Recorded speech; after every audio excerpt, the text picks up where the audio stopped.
Hi, everyone. Good evening and welcome. This is a live session for the course History of English Language and Literature. It's an NPTEL course and a 12-week course, which is spread across over 30 hours of teaching and learning. And as learners, I hope you're having a good experience. And there are some questions and some of the concerns which I thought can be addressed using this live session. Some of the questions have already been sent to us. So we will be addressing those. We will also be taking into consideration the questions and the queries that are posted during this live session as well.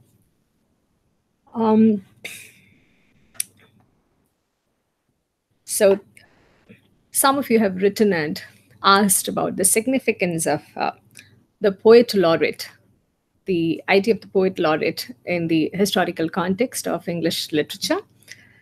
The position of a poet laureate is, in fact, an honorary position. It does not have any specific duties.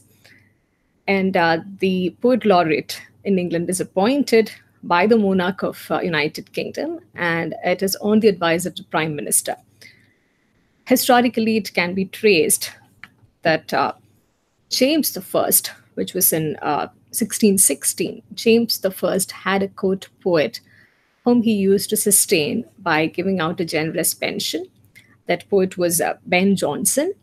Ben Jonson did not really hold the position of a court poet or a poet laureate, but he is considered as the first one to have enjoyed these kind of benefits from the court and had enjoyed a lot of favor from the monarch. But the first official holder of this position of poet laureate is John Dryden. This was during the reign of Charles II. John Dryden was appointed as the poet laureate in the year 1668 during the phase when Charles II was the monarch. There are no significant powers that are vested on this poet laureate, but there are certain expectations from them that they should be able to compose verses for significant national occasions, for important national events. So that's what the poet laureate is expected to do. But this also had certain challenges built within it. For instance, in the case of Dryden, we will see that once the dynastical rule changes, once the monarch changes, when Dryden refuses to show his allegiance to the subsequent monarchs, we find that he's also banished from the court. He's also banished from the position. There are also certain very interesting occurrences, such as in the case of Tennyson, Alfred Lord Tennyson. After his demise, we find that due to the respect for his craft and his poetry, we find the English people not appointing a court poet, a poet laureate, for about 4 years. And this is considered as quite a respectful position. And we also realize that England continues to follow this tradition. And Carroll and he's a current poet laureate. There was also query about the term bard being used to speak about a poet. How is a bard different from a poet? Bard, the term bard is of medieval Gaelic, and the term bard is of medieval Gaelic origin. It's also a part of British culture. This in the Gaelic tradition, a bard, the term bard was used to refer to a professional storyteller who was most often employed by a patron. So this was also like a paid kind of a post where the bards were expected to tell stories and also execute certain functions which were associated with court singers. But in the contemporary, it is possible to say that this term has got a more generic kind of a meaning. It is used instead of a famous author. It's used to refer to a minstrel, a singer. So we have these prominent examples of referring to William Shakespeare as a bard of Avon, or referring to Rabindranath Tagore as a bard of Bengal. So we do not really associate very specific meanings to bard in the contemporary, though in the Gaelic British culture, there are a lot of the historical significances attached to it.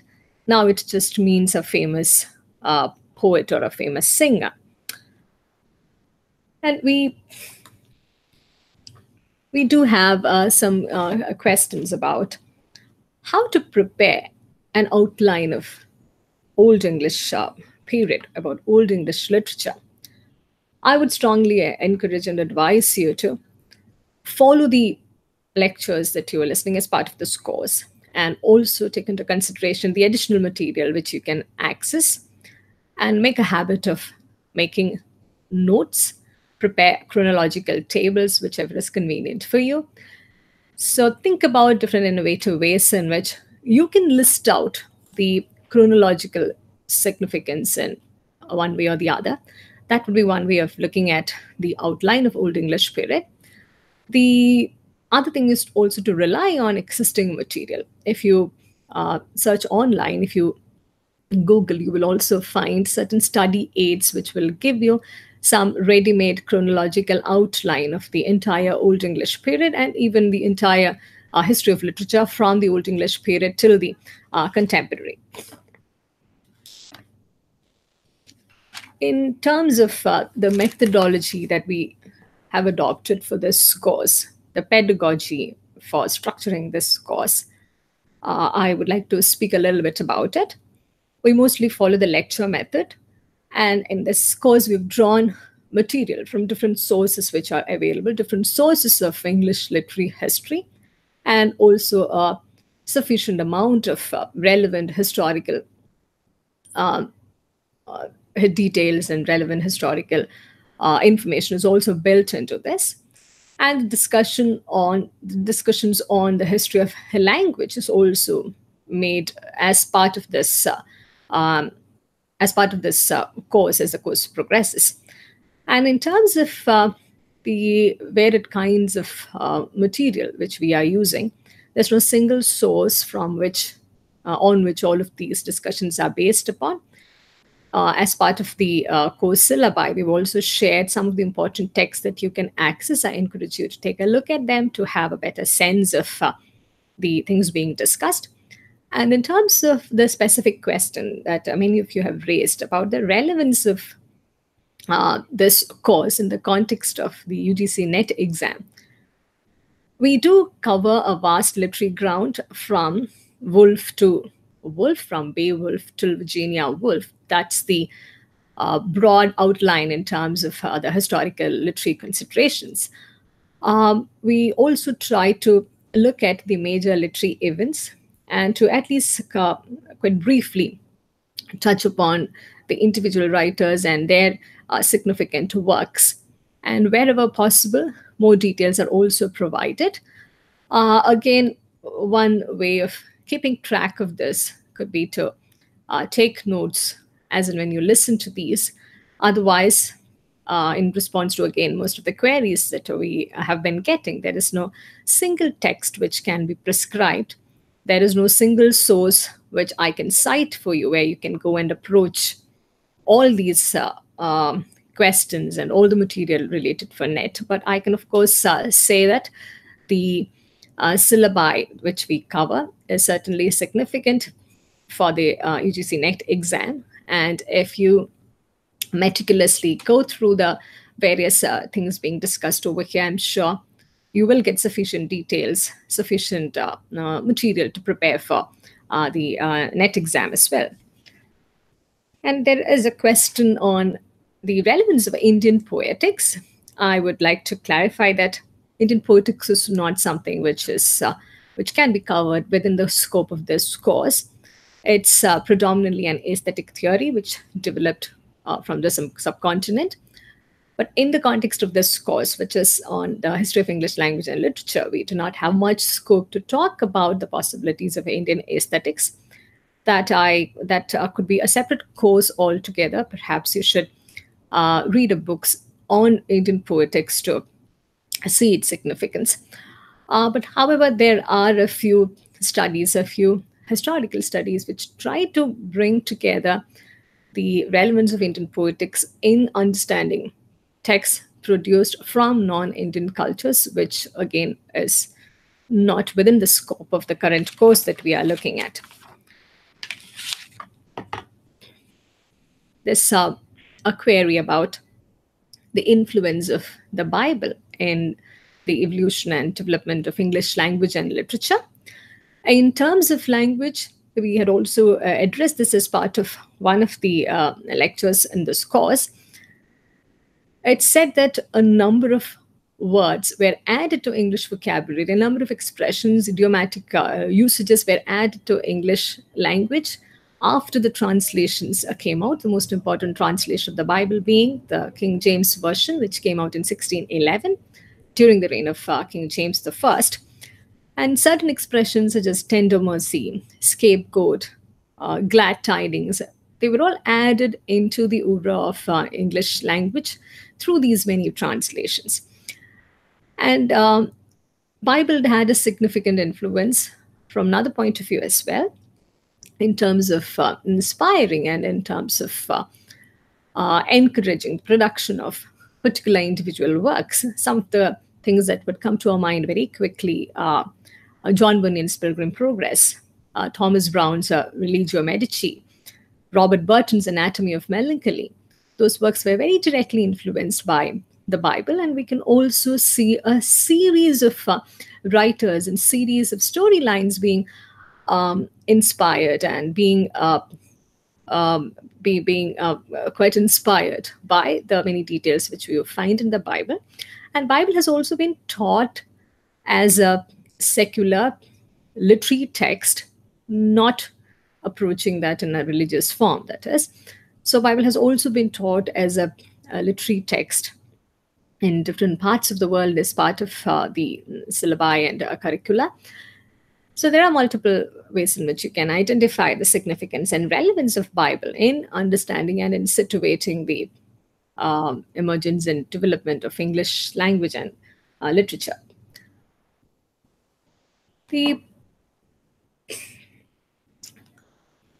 This, in terms of the vastness of the course, I agree that there's quite a bit that we are dealing with. We begin talking about a period which dates back to the Old English period. And in terms of the historical consideration, we begin looking at a time when the Anglo-Saxons came into this island now known as England. So it's a very vast ground that we try to cover. And we approach the English history almost till the mid-20th century, focusing more on the modernist and the early postmodernist period, though we do not go into many details of this, but we do try to cover an extensive history of this period from Old English period till the early 20th century. So this is certainly a very vast ground. So there were many concerns about why we are not able to go into the details of particular works and addressing individual writers and individual works. This is a 12-week course, which includes just 30 hours of teaching.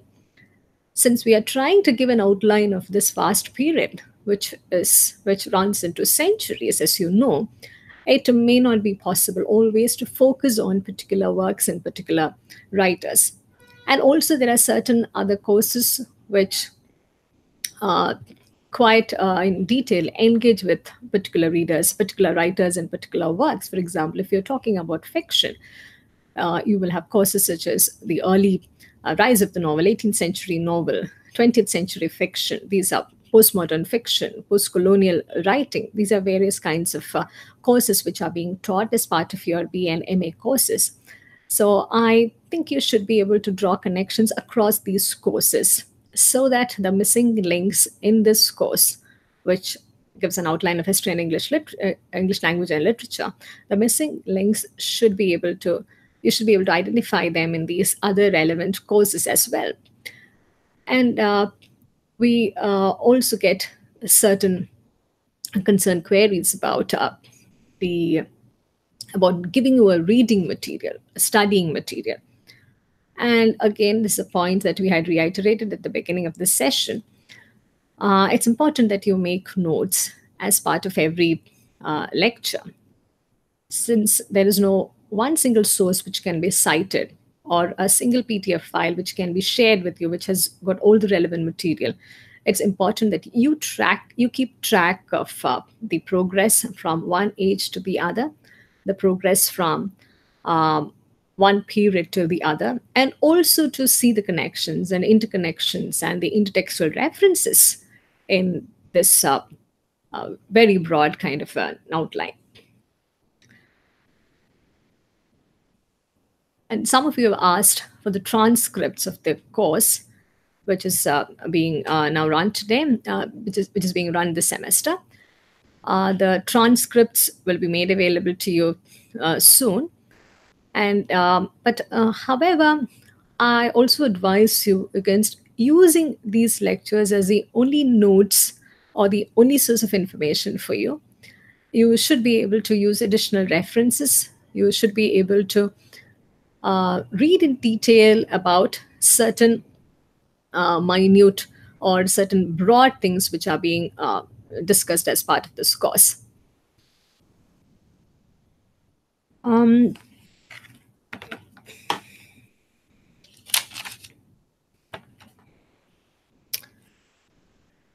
yeah.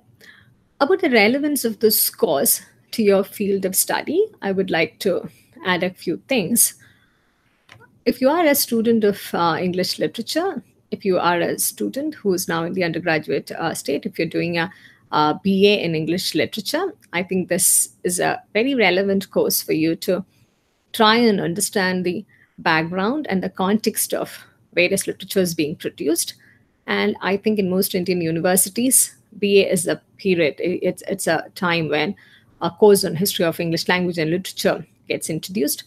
If you are a postgraduate student, I advise you to use this course to see the many connections and linkages to identify how the broad segment, the broad field of English studies had developed, and how we began to associate certain kinds of relevances with different authors and different schools of literature, and how those continuities were built into this entire scheme of literary studies.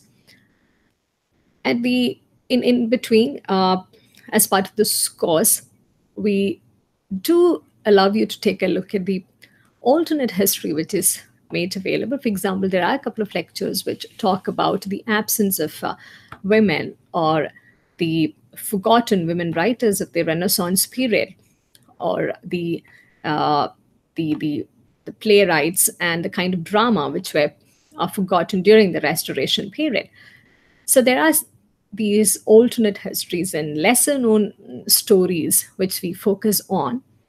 This will be useful for you to think about an advanced way of looking at a subject which is which may seem rather fixed and rather stagnant, like history of English language and literature. So those segments, those lectures which talk about alternate history, they are built in to make you understand that there are many, many other things which are outside the scope of conventional history that we are discussing. And it is important to bring in new points of view, such as from the point of view of gender or different kinds of marginalizations, to see how skewed the current formulation of literary history is. If you go through in detail, for example, an outline history of English literature written by William Henry Hudson, which is also considered as one of the standard texts for English literature, you will realize that Hudson's own personal judgments, Hudson's own stereotypical view of looking at literature, looking at women, looking at particular periods of time, they also influence the way in which he writes about certain periods, the way he judges certain literary works as being better or inferior than others. So, one of the skills that I want you to develop as part of this course is the skill to remain alert to these many limitations, if one may call it so. For example, in Hudson's literary history, there is a section where he talks only very briefly about the Restoration period. He almost dismisses the Restoration period away because of the immoral uh, ways and the immoral kinds of plays which were being staged, and because of the many shameless things, according to him, that King Charles court was witness to. But looking at this period from a different point of view, especially from the later uh, studies, we also realize that that significantly is a period which saw the rebirth of drama after the closure of theaters in England. So, looking at the Restoration theatre of those times, it also exposes certain stereotypical elements and certain hypocritical elements which were prevalent in the English society during that time. So, when a historian such as Hudson refuses to engage with this period, that refusal also becomes a matter of curiosity, a matter of interest to see how and why those absences were looked at in particular ways. Or if we speak about the Elizabethan period, which is generally seen as a golden period of English literature, it is possible to see that certain segments of the society, say for women or for the lesser privileged one, or for the ones who were not residing in the urban centers such as London, it was not such a golden period. And it was not as secular as it was presented to be, because the Catholics, the ones who did not follow the Protestant way of life, who were not in alignment with the way the monarch or the systems of governance thought, it was not really a golden period for them. One also needs to be alert to these blanket statements which refer to an entire age as a golden period or as a period of revival, to try and question and see how this period affected the various strata of society and what kinds of influences drove the historians to refer to that as a golden period in totality. Perhaps these are also some of the skills that you should be developing alongside as and when you go through such an extensive course. Also, coming back to a question which is often raised in different forums about how to retain this kind of vast information. This comes in the context of the preparations for an exam such as UGC NET, or even from a point of view of a student who is undergoing this course. It is, of course, a very vast area that's being covered. So I think you should be able to devise certain important techniques to deal with this.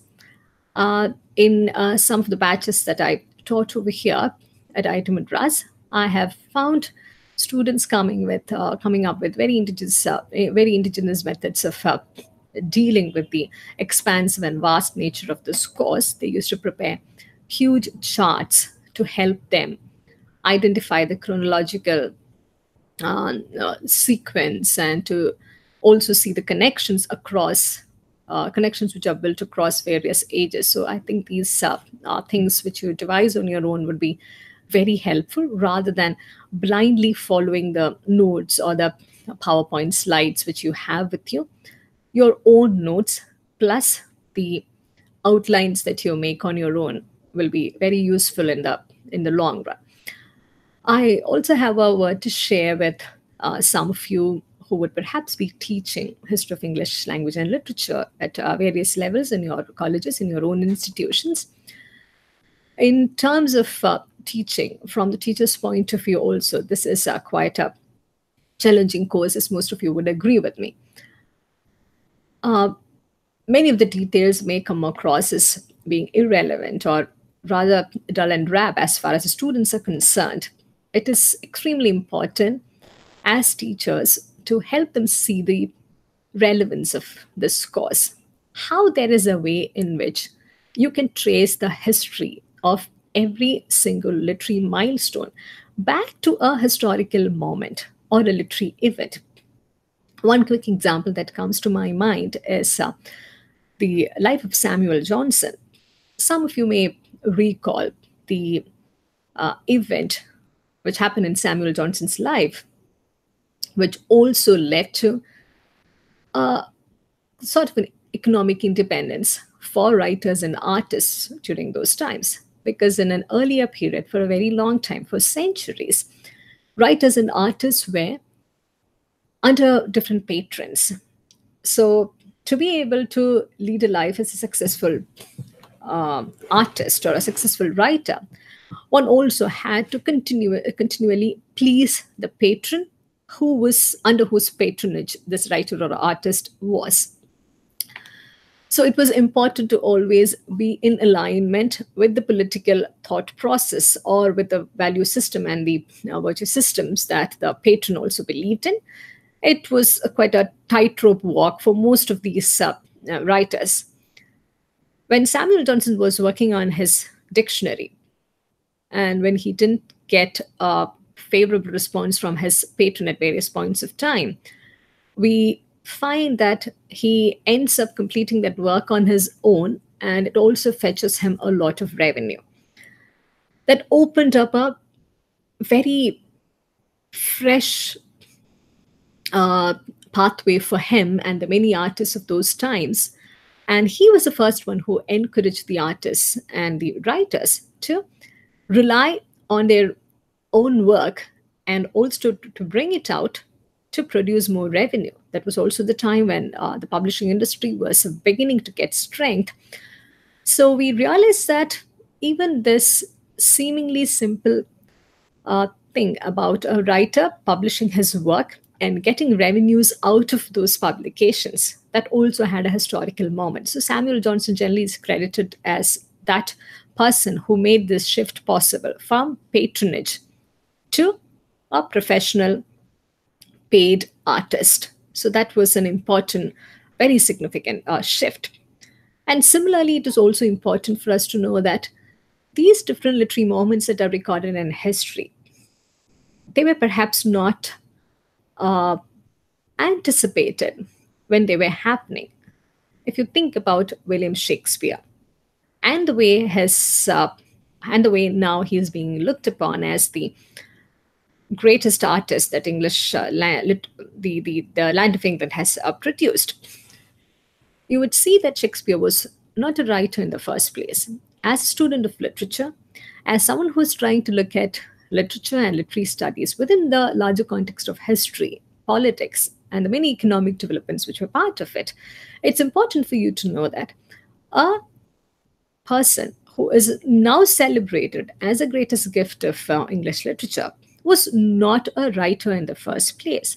He was only a successful playwright.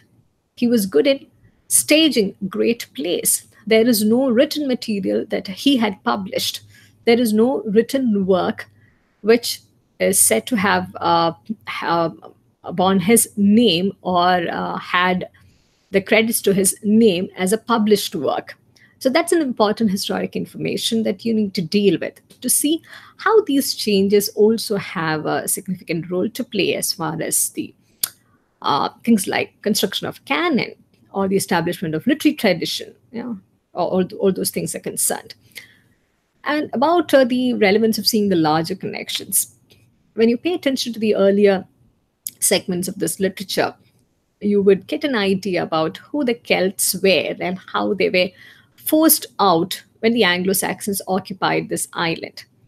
At the later point, in the late 19th and the early 20th centuries, when we talk about the Celtic Revival, when we talk about the need to bring back the Celtic elements into English literature, there was the Celtic Revival led by people like Yeats. You begin to see those connections. You begin to see how past influences the contemporary, influences the present to bring about newer kinds of movements or bring about more historically relevant responses. And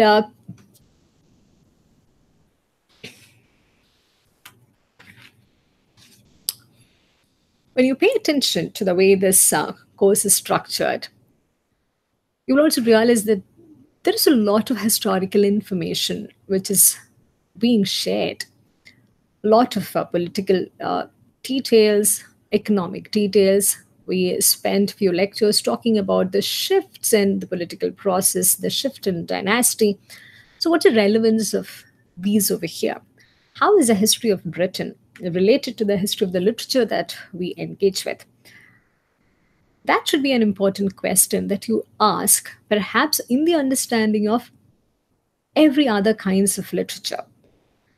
If the history of Britain had an important role to the play in the way history of history of Britain's literature was shaped, perhaps this foundation, the historical connections that you get to identify from these discussions, they should be useful for you to ask similar relevant questions about the other fields of study as well. For example, if you are looking at, say, post colonial writing, you begin to see the connection again between the nation and the kind of literature being produced. And a solid understanding of history of English language and literature, it will help you to understand that this is there is a certain historicity to it. From the beginning, when literature began to be compiled in a single way, when literature began to be institutionalized in a certain way, we it's hard not to notice the connection between the nation and the kind of works which are being produced. If I could draw your attention to the way a text like Beowulf gets instituted into the mainstream literary history, it's an interesting trajectory that it follows. When the literary historians were trying to identify through various debates and through various historical works, when they were trying to identify the first important literary work produced during those times, we find them zeroing in on Beowulf, not for arbitrary reasons. It was not just a random pick out of the many other things available. Of course, there is availability and the circulation, those sort of things which mattered. But apart from that, Beowulf was also a text which could sit in alignment with the nation's history, with Britain's history. It was the kind of story which also brought into attention the various struggles that Britain as a nation had to undergo during its early formative stages. And for that reason, we also find certain later historians trying to identify Christian elements in Beowulf so that it comes across as a more legitimate kind of early form of literature. While there are also scholars who point out that the pagan elements dominate in to attribute some kind of a Christian influence on Beowulf, on its anonymous writer. Those are not random arbitrary things which happen, but they are very focused efforts into shaping literature, shaping the story of a nation's literature in one way or the other. If you have access to Hudson's History of Literature, which is considered as one of the seminal works, there is a fairly long introduction where he talks about this connection between the nation and its literature, and he refers to the literature as the autobiography of a nation. If the literature of a nation could be considered its autobiography, I think it is a it also is problematic at various levels. So while we acknowledge the fact that at various levels literature can be considered as nation, we also need to be attentive to how this nation is framed and how this nation is formulated. And I think that is something which would give a lot of value to your understanding of these historical facts. And we would also quickly address a couple of questions which have come in. There's a question by Nisha Ahuja.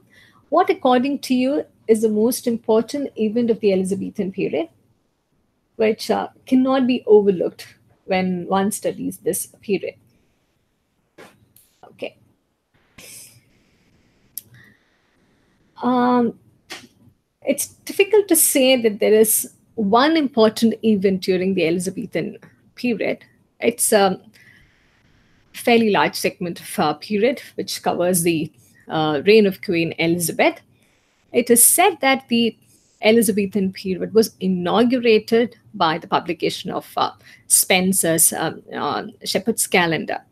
But that does not make it the most important event of that period.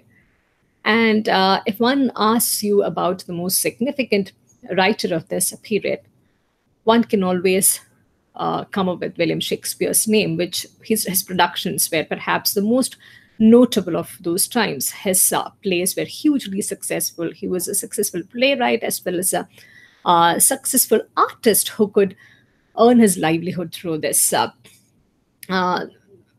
through his performances on stage.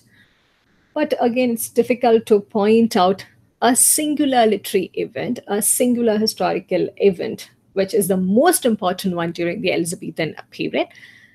There's also a certain kind of an overlap. Shakespeare, he lived under the reign of two different monarchs. There's Queen Elizabeth and her successor, James the First. So we find Shakespeare continuing to write even during that period. And in terms of the political events, if we address the events of the Elizabethan period and focus on the political events, the British victory, the English Navy's victory over Spain, yeah, that was a very legendary moment in the history of Britain. That was also the event which marked the political supremacy of Britain over other European nations. And Queen Elizabeth's reign had ups and downs, especially in the early phase. Mid half of her reign, we find England gaining a lot of economic stability and political stability. There's also this market shift which happens from Roman Catholicism to Protestantism, which of course was initiated in the previous reign by Henry VIII, who was also Queen Elizabeth's father. But we find that the Elizabethan period as a whole, it witnesses a lot of transitions. And towards the end of the period, there are also a lot of consolidations which we witness, which were instrumental in the entire period being designated as a golden period of English literature. So, as the question asks about the most important event, maybe there are different important events, like an important literary event, an important stage event, an important political event, important economic events. It was also the period when England began to send out their adventurers and their ships to different parts of the world to get revenue. They were beginning to establish different trade forms with people from different parts of the world. So there are these multiple moments which come together to make this period as one of the greatest and glorious periods in terms of political as well as literary history. And I also feel that any age which has varied things to its claim, to its credit, it becomes all the more challenging to focus on one particular event. If you talk about Old English period, and if someone asks you about the most important literary event, undoubtedly it is Chaucer's Canterbury Tales. Since the Elizabethan period cannot be constrained or limited to certain significant moments or a handful of significant moments, we find that it's more like a progression of events which are almost competing with each other. Right? There's another question which asks, will Will this particular course include the recent writing of English literature? I'm glad that you asked this question. It's an important thing that needs to be addressed, particularly within the scope of this course, which is called History of English Language and Literature. So, how do you situate the recent works of English literature? As we also try to indicate towards the end of this course, which will be coming up soon, um, from the 1950s and 1960s onwards, it becomes difficult to say that English is a language that belongs only to England, only to Great Britain. It ceases to be the language of a certain set of people. Rather, we find different kinds of English literatures emerging from different parts of the world. We do have from this part of the world, we have Indian writing in English emerging as a very strong contender. And most of the post-colonial nations, they also begin to contribute their own kinds of literature written in English. So it becomes difficult to talk about a single strand of English literature, particularly in the post-war period, which is why, for reasons related more to convenience, we also try to limit our discussion till the early 20th century, because the vastness of English literature is difficult to grasp after that point. And the focus of this course, the primary objective of this course, was also to showcase how the foundations of English language and literature are laid in Britain in response to particular historical and political events. So, of course, there would be other courses which would deal with recent writings of English literature. We can talk about post-colonial writing, how postmodernism becomes important. There are different literatures produced, say, Indian writing in English. There are Canadian writers writers in Australia. So there are different Englishes and subsequently different nations producing literature in English. Okay, some Umar Farouk asks us whether the PPTs used in lectures can be shared. We will be sharing the transcript, but instead of relying entirely on the PPTs, it would be better, as I mentioned earlier, to take notes as and when you move along, because a PowerPoint is essentially an aid. It's a visual aid. It will only make sense in the context of the things which are being spoken as part of the lecture. It's not a standalone thing which can be circulated as notes. If you follow the sequence of these lectures, you would also begin to realize that the PowerPoints are not they are not structured as in the form of a note. So I encourage you to rely on the transcripts when they are made available to you, or make your own notes based on the entire lectures and the PPTs which are shared and shown during the lecture. What kind of questions? There's a question from Ram Prakash. What kind of questions can we expect from this course? Which age is very important? I think you're talking about the NPTEL exam and the assignments. Though it is important to call out a set of important events from each age, we rely on certain literary canonical tradition to focus on certain important ages. So every week there'll be a set of significant questions that we focus on. The assignment questions are structured in that way. So most of the minor events or the minor literary characters which are talked about, we try to focus on the important ideas and important writers which are being discussed. And about the questions for the final exam, it will be a mix of the questions that you have in the assignment, plus a few additional questions which were not part of the assignment, but of course were part of the lecture series. And I wouldn't want to say that one age is more important than the other, because the idea is not to show one age in a comparative light as being better or being inferior than the other, but the idea is to show the continuity. And I think it would be rather immature and quite absurd to look back and judge that the Elizabethan period was better than the Jacobean period, or the Restoration period was more immoral than the early Victorian period. Those are very absurd and immature things to say, as when we look at the history of literature or the history of anything for that matter. What is important is to stay alert to the connections and the many textual references that you would begin to identify. So there is no single age which is more important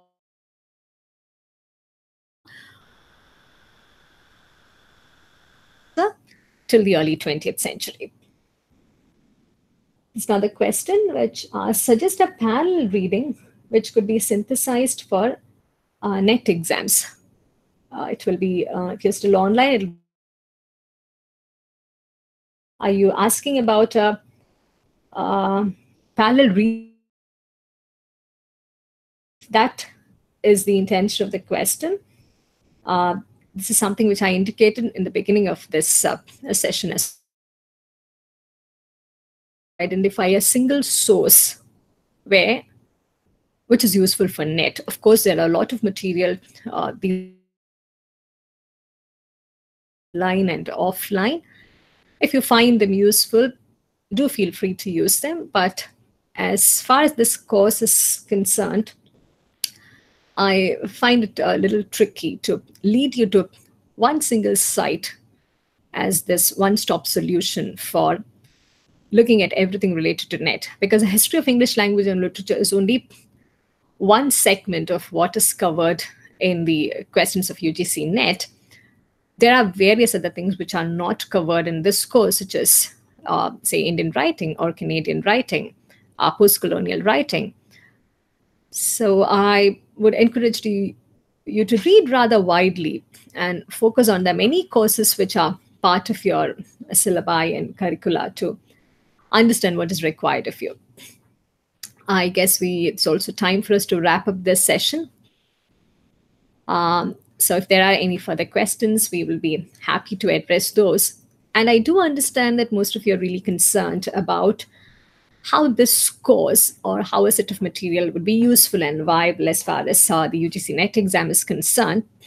My advice to you would be to have a very structured plan of reading right from the day one of your course, not just in terms of the history of language and literature, but if you are a student pursuing a BA or a MA, and if you are trying to prepare for UGC NET, if you go through all your courses, your reading material, the primary material and the secondary material with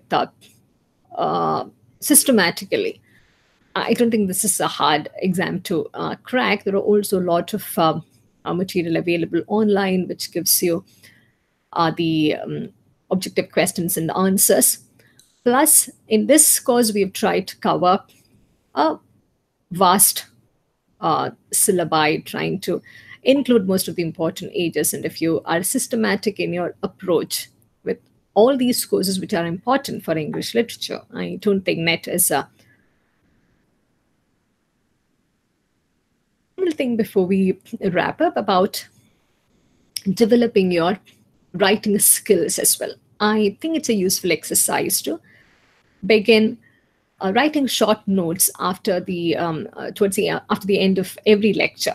If you listen to one particular lecture, say for example, which is on the Restoration period, practice this thing of develop this habit of writing a short note, a short paragraph of the Restoration age, trying to cover the important points, including the names of some important writers and some important works. So in addition to preparing for the various exams that you're facing, this is also a useful exercise to practice your writing skills and to develop further in that. If you could do this on a weekly basis, it'll be very useful. We will also soon be announcing the possibility of submitting these written assignments to us, which will not be graded. But if you are interested, we'll be happy to provide you some feedback occasionally. But whether you're getting grades for this or whether you're getting a feedback or not, begin to practice this skill of writing short notes and long essays based on the lectures that you listen and based on the notes that you prepare.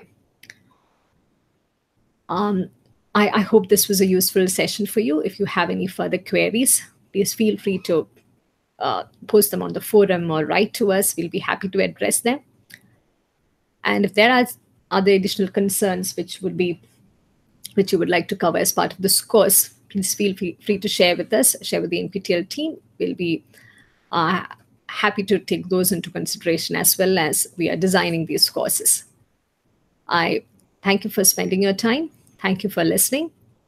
I wish you a great learning experience as part of this course and continue to look forward to your participation and wish you all success in your academic and other endeavors. Thank you.